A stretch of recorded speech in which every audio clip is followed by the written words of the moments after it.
In this day and age of artificial intelligence, no, will you agree with me na it is almost impossible to distinguish an AI-generated video from the original?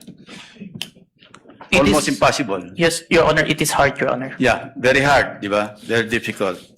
So, kasi ito, impeachment trial, ano? Kasi sa court, ginagamit talaga yung expert testimony ng digital or computer forensics expert.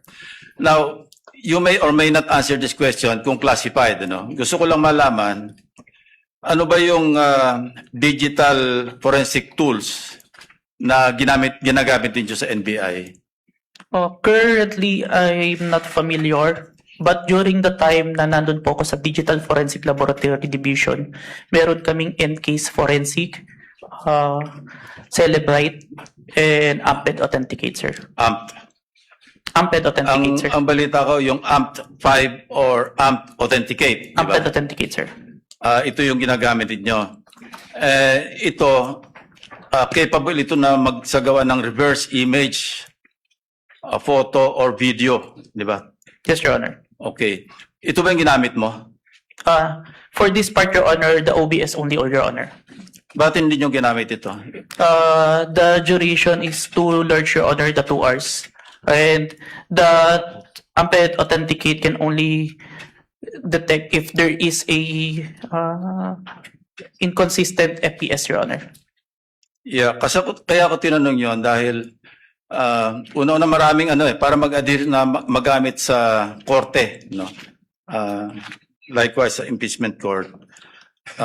May mga requirements, di ba? Sinabi mo kasi meron kayong open source, di ba? Yes, Pero Your Honor. ang pinaka-importante yung chain of custody, of course, yung provenance, Yes, Your Honor. yung original na pinanggalingan. Yes, Your Honor. Ang sabi mo, pinanggalingan lang Facebook.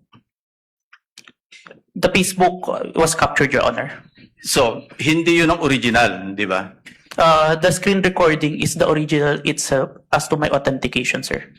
Yeah, and you can attest sa authenticity ng video Yes, Your Honor. in spite of not being or not having originated from the original. Yes, Your Honor. I compared the recorded with the original and ensured that the contents are identical, Your Honor. Kasi nabanggit mo rin, ginamit mo yung manual comparison simultaneously ng dalawang videos. Yes, Your Honor. Pero again, I will insist na talagang hindi reliable yung manual. Ito yung sinabi sa akin ng digital forensics expert na nakausap ko, no? Ang pinaka mas importante, makuha mo yung original copy, yun nga, yung provenance, di ba? Para talagang, tapos masundan mo yung, sa analysis, gagamitan mo ng tools para malaman mo na talagang authentic yung video. Of course, I'm not here to question the authenticity. I just want to be assured. Dahil, sabi ko nga kanina, pagka sa artificial intelligence, napakahirap talaga. Almost impossible to distinguish it from the original video or yung source. Yes, Your Honor.